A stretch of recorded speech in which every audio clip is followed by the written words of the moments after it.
Welcome, everybody, to the North American Star League. This is week number 2, division number 1, and I am flabbergasted with how much excitement there is in this division. Do with that word what you will. But before we get to talking about the games and the maps, obviously we got to clean up a little bit of house, and we're going to start off with some introductions. I am Jeff In Control Robinson, and to my right is Andre Gritor Pangshaw. How you doing, buddy? I am doing absolutely fantastic. We had, I think, too long of a weekend because I was without StarCraft games for quite a long time. I was shaking a little bit. But glad to be back. We're doing this. Excited. Pumped. I'm pumped, bro. You know, and as always, there's a few things for us to address. All of those that are giving us constructive criticism and helping us out along the way, letting us know with good feedback what we can do to improve this entire production for all of you guys so we can all be proud of it. Thank you. Thank you very, very much. And, you know, there's a lot of other people that have a lot of other stuff to say as well. And, you know, at the end of the day, it looks like a lot of people care, and it looks like a lot of people are either interested or excited about this project. And that means a lot to us, all of us. And thank you very much. So, Gritor, who do we have today? Well, today we have Grubby versus Phoenix for game number 1. Game number 2 is going to be featuring Mouse Morrow against Liquid TLO. Yep. Game number 3 is going to be FXO Moon versus Six Shack Vibe. Game number 4 is Fox Moon. FXO has not picked him up just yet, but I don't know. Spoiler alert, perhaps. We made Fox, excuse me. Yeah. Game number 4 is going to be FXO Sheth versus ST Rainbow. And our last match is going to be Root Kiwikaki versus Six Shacks Artosis. I'm amazed you could say that with a straight face. Artosis is at, you know, every time I say that guy's name, it's always like a raised eyebrow, like, yeah, Artosis is here. Pretty cool. Anyways, let's talk a little bit about the maps. And the maps are being updated. The GSL maps will be the most recent addition, and close positions on both Shattered Temple and Metalopolis will be revised so that is not possible, because that is in balance against Zerg. So for further news and more detail about that, please do go to NASL.tv and check that out. But we are, you know, I think one of the cool things about this league is we're able to adapt. We're able to change it and make it the best experience both for the spectator and the player. We're not rigid in our ways like, nope, that's exactly what we're going to do. So the first map's going to be Shattered Temple. Second map will be Terminus, RE, and the last map will be Crossfire, SE. Now let's go a little bit into each of these maps. I mean, obviously we're going to talk a lot about them in the actual broadcast. We won't murder this point, but let's talk about Shattered Temple. This is making its debut in the North American Star League, and it's been used in other leagues as well. But what do you think about that map? I actually really like this map. It offers a lot of different... well, the big thing, as opposed to Lost Temple that was normally used, I like the access to the top left and bottom right expansions. We do have additional expansions that we can take that are a bit safer. Before, it was you had to take the gold expansion or another main or another main's natural. Now you can actually go and take a third. It has a good progression to the game.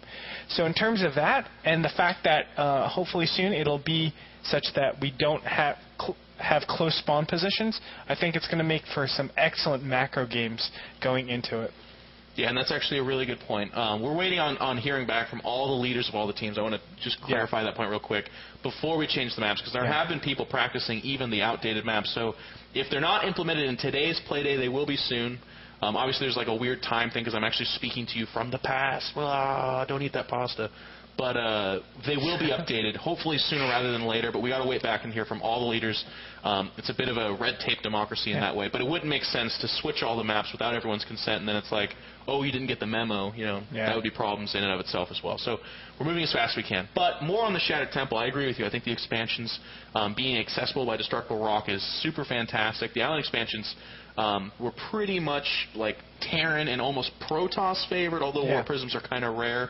And they were really hard for Zerg to do anything about it. So I think when they opened them up, it was very much so with the intent of making it a slightly more Zerg favorable matchup, or map rather, with only the high yield pushed towards the middle. That does make it a little bit more problematic. Now, a couple other points that I want to point out with this is that the other thing they did to make this map more balanced, I would say, is that the middle of the map is very, very open. It used to have pretty tight confines around some Xel'Naga towers, and as it is now, it's one of the most open middle maps that you can actually play on. So what that means for our players is that the Zerg players want to look to engage in the middle and get that concave so that things like force fields or area of effect damage from tanks or Colossus will not just trample their entire army in a confined space. They're actually going to be looking to engage in the open and get that swarmy feel that we saw actually from Mondragon in the TSL 3 tournament just the other day. If you guys caught that, if you haven't, check out the VODs. They were excellent games. But that's what we're going to be looking to do. Now, in the other matchups like PvT, PvP, or just non-Zerg matchups, I suppose, it doesn't necessarily have the same degree of effect. I mean, to a certain extent, the Terran Bioball, which you know something about, does want that concave as well against the Protoss, pretty much because of the force field.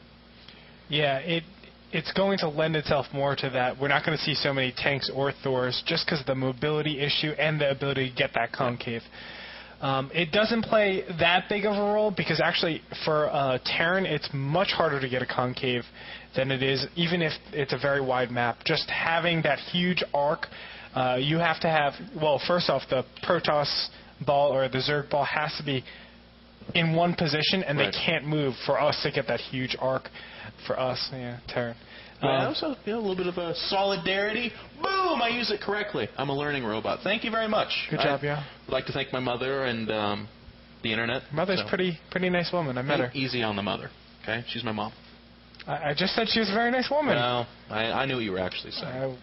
But that'll be Shattered Temple. It's going to have close air positions as well. Just a quick note on that. That's pretty much the same with a lot of these maps, but with the way the bases lay out on Shattered Temple, it suggests a lot of drop play, kind of like Metalopolis and some of these other, like Scrap Station, which does not make an appearance in this tournament, but is in other tournaments. When the bases are close like that, Terran players love their medevac play. Zerg players, you'll see more Mutalists, you'll see more drop play, and even Protoss will throw out some Warp Prisms or Phoenix openings. So it's not necessarily a sure thing. It's not like it's the standard per se, but it just it comes up more frequently. So just be sure to watch for that. But I'm actually really excited that we're kicking off with Shattered Temple. That's going to be our middle-sized map, as far as I'm concerned. And it's really, really good and balanced. There's not a whole lot of people that say, well, I got Shattered Temple, so you know how that went. Oh, it's actually a pretty good balanced map, and I really like that we're starting there. So the next map is going to be Terminus Re. Now tell me a little bit about that. I think we've actually seen that so far. It was actually seen just a week ago, I think. Yeah, today, a week ago, and it filtered in. I'm not sure if it was Monday. In. I think you're right. I think it was Monday. But yeah. That was the first day. Okay.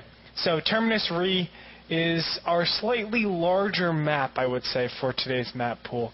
It features a very fast second and third base. Those two are almost clustered together. So if you take control of your natural, taking your third is extremely easy.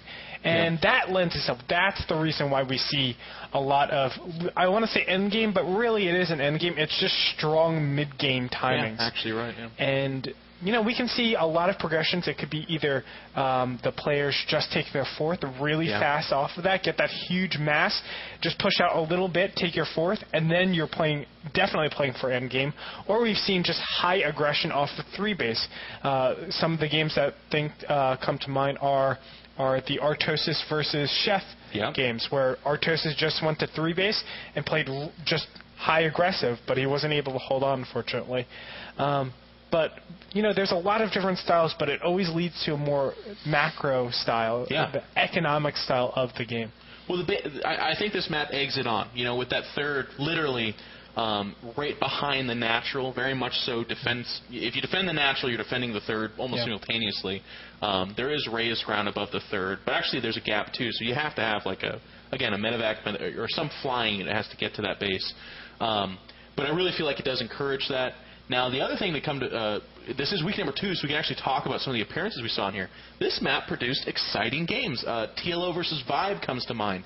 Grubby versus Moon comes to mind. Even Artosis versus Chef. I feel like this was the map where he had the best shot. It was the closest, and it was the most exciting in that sense. So I'm actually really looking forward to seeing how this map plays out, because, again, it's the same cast of people, different matchups, but with this big macro map and this group of people, I feel like we're in for a super treat. Now, hopefully, I look really smart saying that and not very, bad later. But let's go ahead and get to map number 3. Now, map number 3 will be Crossfire SE, and the way this functions, just as kind of a reminder for everyone again, is that the maps are fixed. It is best of 3, so if we see this map, that means the winner's determined here. Yeah, and Crossfire SE is, we've said it before, it's the positionally mobile map. So if you have to gain your position to be on the offensive or on the defensive. Indeed. And indeed. You need to get both of those positions. There are two major positions right near the Xel'Naga Tower. One is right outside the Xel'Naga Tower. One's above your ramp in front of your natural. Indeed, right? Indeed. And you have to get those two positions. That's going to give you the defense to be able to either attack or defend. And it's going to be the most optimal way you can probably defend 2 or 3 bases.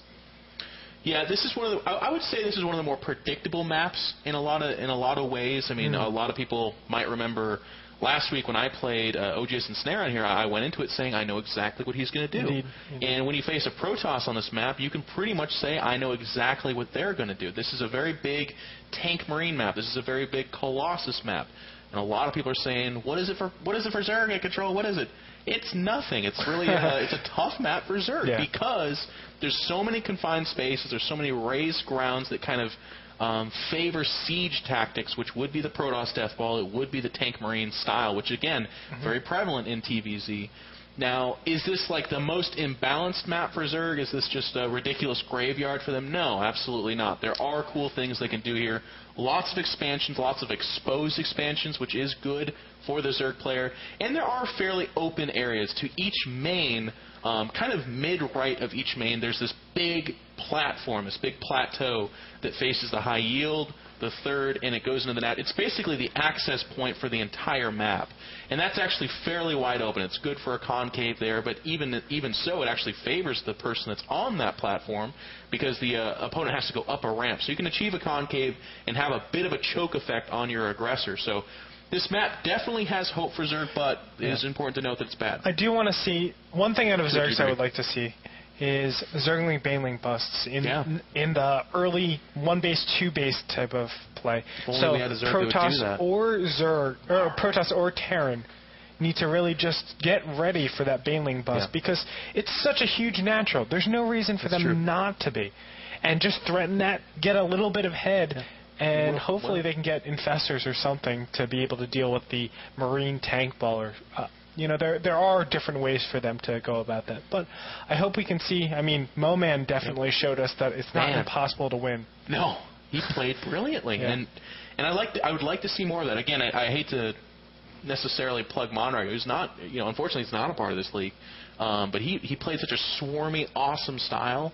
I hope a lot of Zergs kind of see that because this would be another good map for that. A lot of counters are optioned here. Yeah. There's for every main, for every base, there's like 3 paths to it, including the main. There's the destructible rocks in the back, there's the side into the natural, and there's the front into the natural, as well as a pretty wide open side on either side of the main for drops. So again, I start off by saying it's pretty bad for Zerg. It's tough for them, and that's just because of the naturalistic play styles of those races in those matchups. But Zerg does have some options and some tools available to them, and I look forward to seeing if they exploit that. So those are going to be our maps in that order. Let's hopefully see it plays out that way. But we're going to go through the players real quick now, starting with matchup number 5.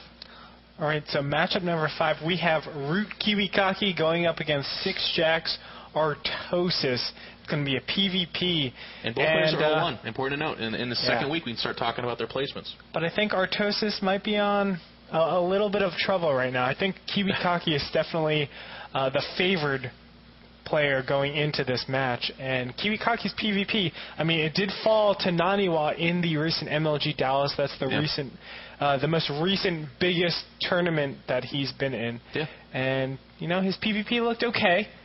But I'm not sure about Artosis. Now, Artosis does know a lot about it. We've said before he has a lot of experience, especially with him casting a lot of PvPs. So he does know builds. He does know timings. But I just feel like Kiwikaki right now is the seasoned veteran of Protoss, especially with his innovative styles. Well, I'll tell you what. Kiwikaki's actually got to be pretty uncomfortable going into this match. Yes, Artosis is arguably one of the softer opponents of this division. I know I just made a lot of enemies, but I love you all. I'm sorry. But seriously, though, he probably is. But Kiwikaki is 0-1 in a it feels like a long season, but you'll be surprised. It'll actually go by very fast. And he wants to win.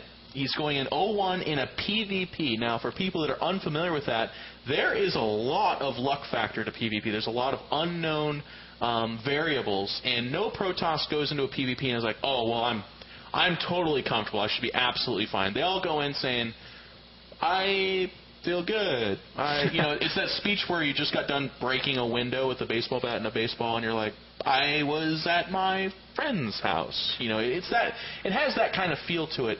Now, Artosis has this going for him as well. He is a wild card. Kiwi Kaki has probably played close to 0 games with Artosis, if any at all. If they just kind of randomly hit each other on the ladder, and they both know what's up, so probably didn't see anything relevant there. But Artosis primarily trains on the Korea server. He plays with Korean people in custom games and in ladder. He is not known. His Protoss vs. Protoss style is completely unknown to us North American players. So Kiwi Kaki's going into this game in the dark, 0-1, in a PvP. Now, if that doesn't make some of you uncomfortable, I'll just go ahead and let you know Kiwi Kaki is uncomfortable. And it'll be really interesting to see how that pans out. Artosis, at the same time, is 0-1 in his group as well. And he... one of the things we always talk about with Artosis is that he's been around forever, and he's done really well in lots of tournaments. He knows what it takes to dig himself out of a hole. As much as we kind of ragged on him and teased him, I could see him coming up with a build. I could see him doing something pretty clever. He knows Kiwi Kaki is one of the favorites. He's probably going to do something clever. Well, that's the thing. Kiwi Kaki has tons of replays out right now. Yeah. And Artosis, being the veteran of being, just the veteran competitor, I would say. The Redwood Tree, yeah. The Redwood Tree, if you will. I think he has a lot of resources to be able to pick apart Kiwi Kaki and really figure him out, especially in his PvP. And Artosis is no schlum. He is very open. He knows if he's behind mechanically, let's say. Of course. If he knows if he's behind, he will prepare something. He will be innovative with it. So I think Artosis has the initiative going in here. He has the ability to set tempo and say, hey, Kiwi Kaki, you have to play on my turf because I'm the one that studied you. You have no information on me. You have to play these safer builds, and I can do whatever I want because I know everything about you. Pretty dangerous spot to be in for Kiwi Kaki. So that'll be match number 5. Match number 4 is going to be FXO Chef versus Startail Rainbow. Chef coming off a dominating performance against Artosis, 1-0 in the group. He did win 2-0, excuse me. And Startail Rainbow, actually, is 0-1, falling 0-2 to Mao's Morrow. Now, again, there's that kind of story of, okay, it still is early in the season. It's only week number 2. If you lose this, are you out? Absolutely, maybe not. We'll see how it pans out. But Rainbow is a big-time Korean professional, and he can't be happy with last week. No. He got not necessarily cheese. Well, okay, cheese. Yeah, he got cheese pretty bad. It was mainly bust both games. Both games, yeah. The lag issue did occur in that second game, and we know that going into it, guys. They're playing from the Korean server on the North American server. It's going to happen. Unfortunately, he's had kind of the cards stacked against him, and I feel like he's got it again. Chef is on fire. He plays so well. Yeah, his style is quite different as well. He's been doing Zergling Infestor as of late. Last time I spoke with him, he really likes the Zergling Infestor. And Roaches. Yeah, it's very strong, especially in that early game because some Terrans have been opening up a lot of Blue Flame Hellions. Yeah. So he'll actually hard counter Roaches, and it's efficient. He gets enough Roaches where the Terran needs a ton of Marines or a lot of bunkers, at least 2 bunkers, to be able to defend it. And still, you're going to lose SCVs. And it's a really safe way to take both tempo control, which is basically you're navigating where the Terran, your opponent, is going. You're making sure that they're following the same build order that you want them to follow by going to mass roaches. So he does that, and at the same time, he's not giving up economy because he is losing drones by making roaches, but he's killing SCVs at the same time. So it becomes a very efficient build. He can target his opponent very easily, and I think Rainbow's in he's in a lot of trouble for this coming up match, I think. I mean, anybody that faces Chef, I think, is in a lot of trouble. But a big recommendation for those of you out there that are interested in this kind of play, do please check out FXO Chef versus FXO QXC from this previous MLG on Shattered Temple. It occurred in the opening stages of the championship bracket, and specifically look for that replay because it was Roach versus the crazy hectic bio of QXC, and it was fantastic. And I think the website is mlgpro.com, but please don't hate me if that's not it. But please do the research and look for that if that interests you, because that is top-level Roach kind of Baneling. I mean, he did everything eventually, but he opened up Roaches to counter the Blue Flame Hellions. That Metalopolis play was very strong as well. It was an amazing series. That whole series, you should definitely check that out if you haven't already. Some amazing games played, and two of my favorite North American players as well going up against each other. They are great players. So that'll be match number 4, and the one before that is going to be We Made Fox Moon versus 6 Jacks 5. This is a Zerg versus Zerg, and Moon is up 1-0 in the group, obviously. Vibe 0-1, falling to TLO in the week previous. And again, you almost can never mention Moon without a little bit of a grin on your face. We're so happy to have him. He looked absolutely stunning against Grubby. Yeah. The week before, he fell behind. He lost actually the first game and rallied back with some of the most brilliant and tenacious Zerg play. What really comes to mind is actually the big blink from Grubby in that last game under those Broodlords and Mutalists, and just crushing it, even down a base and like a base 0.5 and coming back to win. I think out of day 1 from last week, this series had to be my favorite series. I think the names lived up to themselves as they went at it. It was 2-1 in favor of Moon last week, but game 1 was so epic. We actually, well, we'll go into that later, but game 1 was pretty epic of Moon versus Grubby, and then it just kept getting better and kept getting better. Game 3 was just climaxing completely. Moon showed so much skill, I think, in that series. Even game 1 where he lost, I thought he played phenomenally. He was in a deficit, then was coming back a little bit, but Grubby was like, no, I'm going to shut you down. And Grubby came out of it. Regardless, he's going up against Vibe, who I think he still needs to make a name for himself. He is still relatively unknown. He lost 0-2 to TLO pretty convincingly. He's got a chip on his shoulder. Yeah. He got, if you want to talk about cheese, I think 6 racks, 1 base all in, could be considered cheese, and Vibe was made victim to that. Everyone was talking about how awesome TLO's build was. I mean, how much gusto it had, just made pure Marines and killed the guy. I mean, we were flabbergasted when we saw it. There it is again. Boom. But Vibe, again, part of his storyline is that he did take a lot of flack going into the North American Star League. A lot of people said, why is he in there? Why aren't some of these other Zergs in there?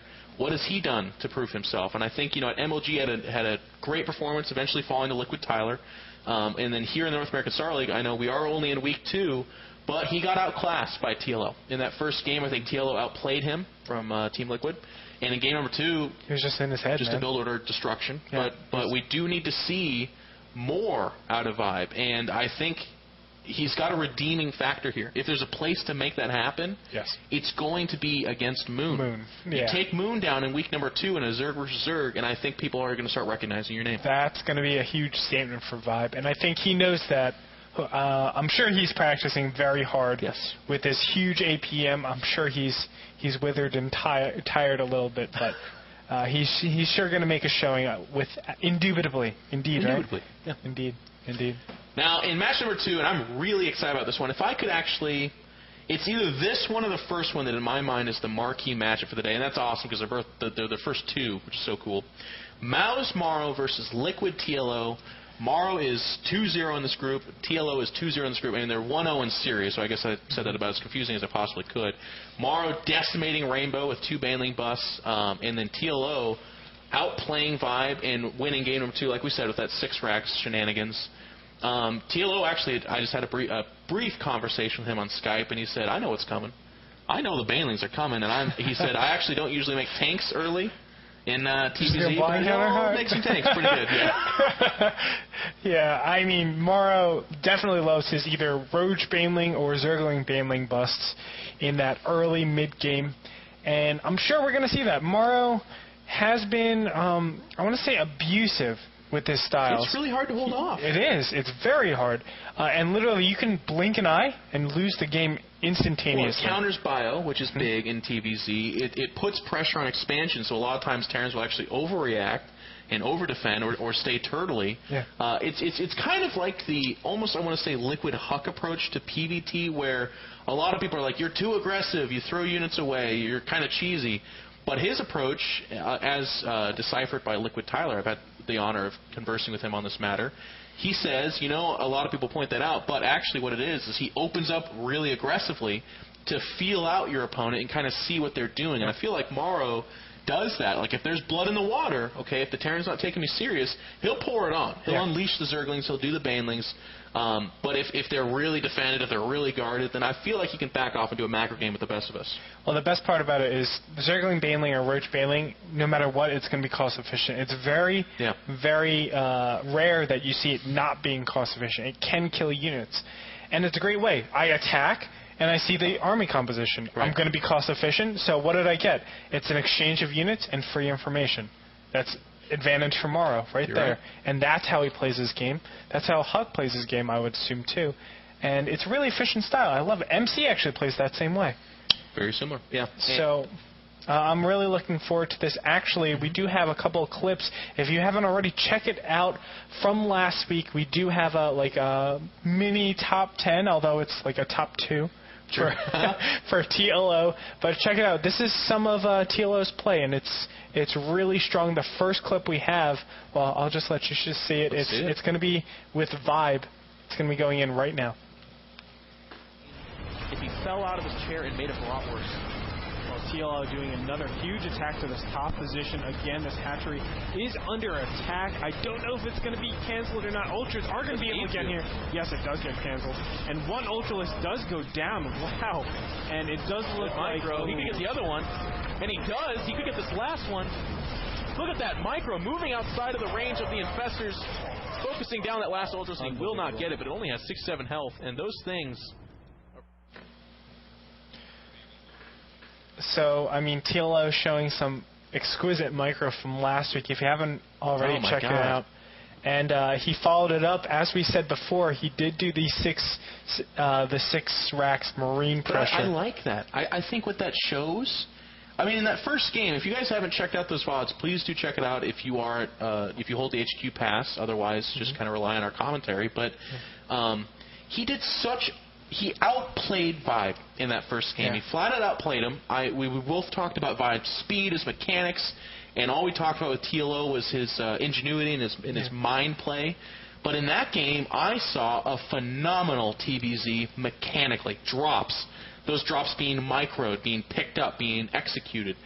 Pushes, patience, defending. He had like 5 base at the end of that game, or 6 actually, at the top and the bottom expansions. He outplayed Vibe, and a lot of people again will be quick to write it off like, well, Vibe's not Red or Idra or Korean Zerg. No, but Vibe is a darn good Zerg, and don't make the mistake of overlooking that victory. Yes, game number 2 was abrupt. Yes, it was cheesy. Yes, it was a strategical win. But in that game number 1, he outplayed him. Now, the point I wanted to make was that game number 2 shows me that TLO is one of the most dangerous opponents you can possibly play because he's capable of giving you a top-level mechanical game where he makes brilliant decisions the entire time, but then he's also capable of something completely off the wall, zany, and deadly. I mean, and that's what happened to Vibe. Yeah, and the biggest thing, I think, especially that clip showed, to be meticulous like that, those are 3 Ultralists going up against just Marines. Marines are rubbish against Ultralists. Rubbish? What are you, a British? My mom was born in England. I will say no more. Thanks. Anyway.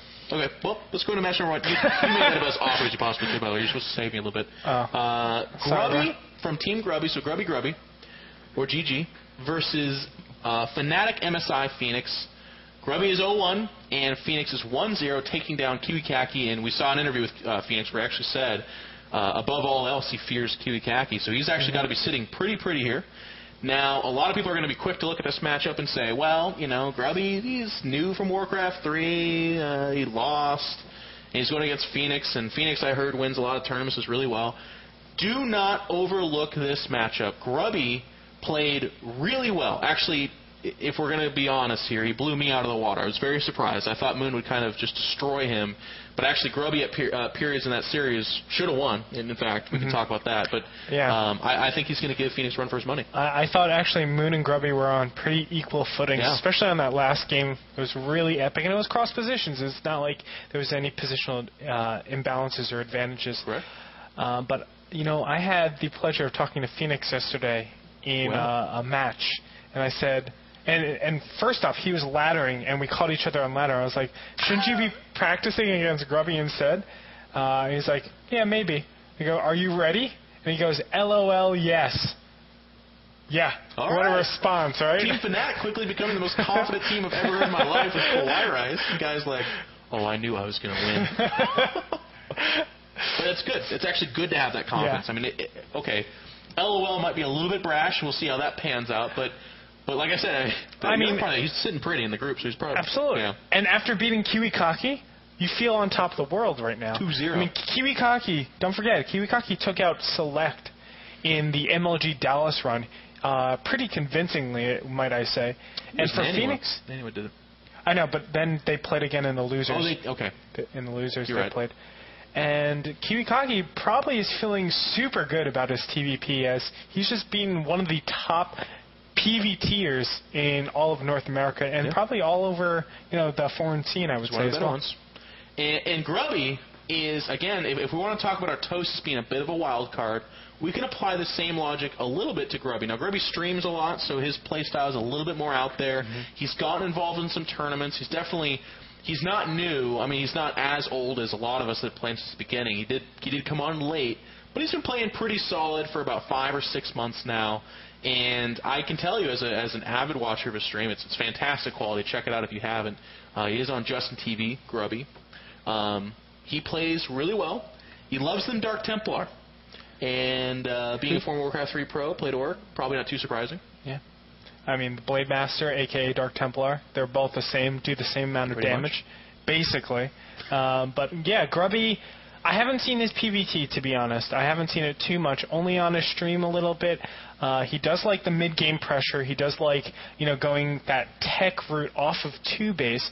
And he's been able to abuse that quite a bit. I've seen a lot of his games where he just likes that pressure. He likes that pressure to be implied and slowly builds his economy while, overdeveloping his units. Right. I really like that style, especially against Phoenix. You have a lot of units, and now Phoenix is a hyper-aggressive player, so if you have a lot of units, you're going to be able to defend against a lot of those drops. Mm-hmm. And I think Phoenix has his hands full. Is that correct? Sure. Yeah, hands full. Yeah, it's all right. His hands full. Ladies and gentlemen, that's been the pregame show. We talked about all the players, the maps. It's a lot of jabbering at you guys, and I understand some of you are not a big fan of the pregame show, but you'll have to understand it's just more content. If you just want the games, tune in, please, at the top of the hour. Watch the games themselves. So a lot of people have been giving us feedback on this, that you're losing your attention, when's the game start, et cetera, et cetera. But there's also people that do appreciate us talking about this game. This is a period of time where people can learn more backstory, find out how the groups are shaping up. And I guarantee you, come week 6, 7, and beyond, the conversations in here are going to be as intense as the games, because we're going to be talking about scenarios and that kind of stuff. So we really want to keep this content for you guys. If anything, we're also going to do kind of pre-games before each of the games. We're going to try to work that in where we talk a little bit more about the matchup, almost as like a touch-me-up on each of those. But we'll work on this stuff. We're just trying to give you guys content. So please do forgive us if this is not your bag, but do tune in at the top of the hour. Of course, this is a trap. I'm saying this now when we're about to go into the games. So I'm actually even delaying the games. I know. What are you doing? Shut up. Let's go, man. A little bit. I'm a troll. I'm a troll for a moment here. In control. In control. But we're going to get right into the games. Thanks a lot, guys. If you're on that low-quality stream, do please consider getting the high-quality stream. 1080p. It's been pretty fantastic. A lot of people are very happy with it. It is commercial-free as well, and it helps support the league. We want to do Season 2, 3, 4, 5, and beyond. And so let's get into these games. This is Division number 1, Week 2. There we go. Flipped it around. And I cannot wait. You think an eye? Let's go ahead and get into it.